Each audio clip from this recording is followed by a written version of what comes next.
Nir malakan yam kanal dialan kon tin barwa shame bajalin ka nur online TV channel to kon kaler mujadid mede kon lingan tama lermo be ka vice president ban dengai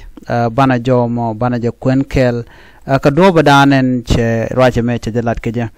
ti ke jomo chelat me be kon ling chelat den wonena general me corruption chelat de nagneja kshaje de yen cha jomo cha je kwen ka jandana gorno banywa ye kele no ngum lara jeno no ke ngum shitwok malata bande ngai mongo ramishi dwershe la de nangneja re wika so Sudan gore jeno jin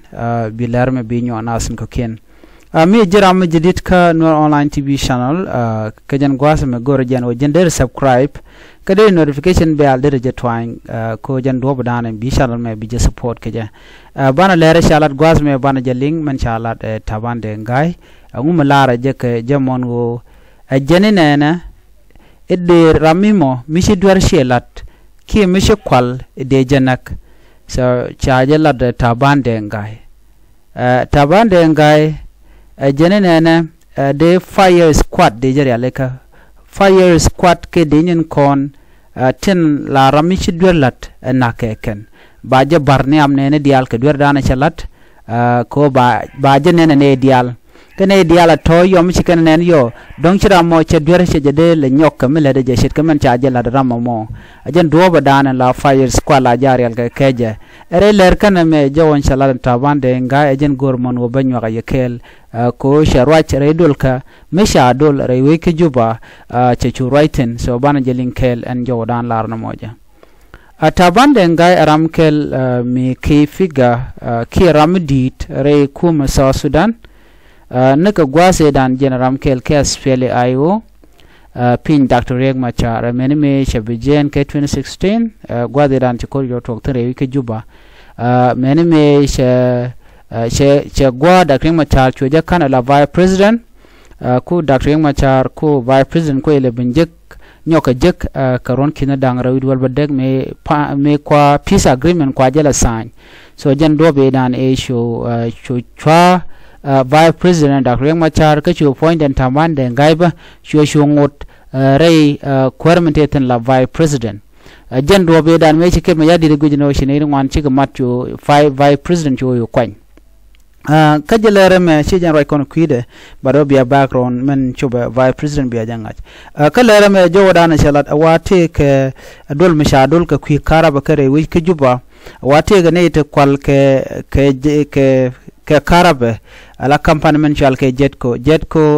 company mila jat la ja tobe